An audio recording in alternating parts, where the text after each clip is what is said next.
and to do what we've always said we'd want to do. Cheerio, no my love. The biggest flying boat in the world, the Mars, recently made a flight from Frisco to Hawaii, over 2,000 miles.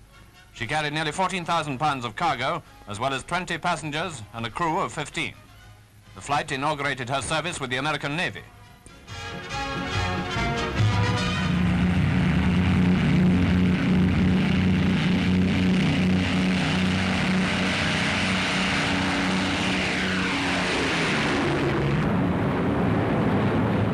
An 85-ton aircraft driven by 8,800 horsepower and all the complications that go with such a huge ship.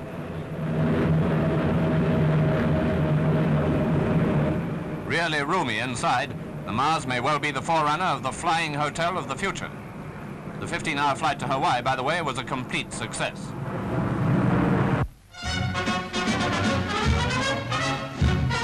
Now for the first picture.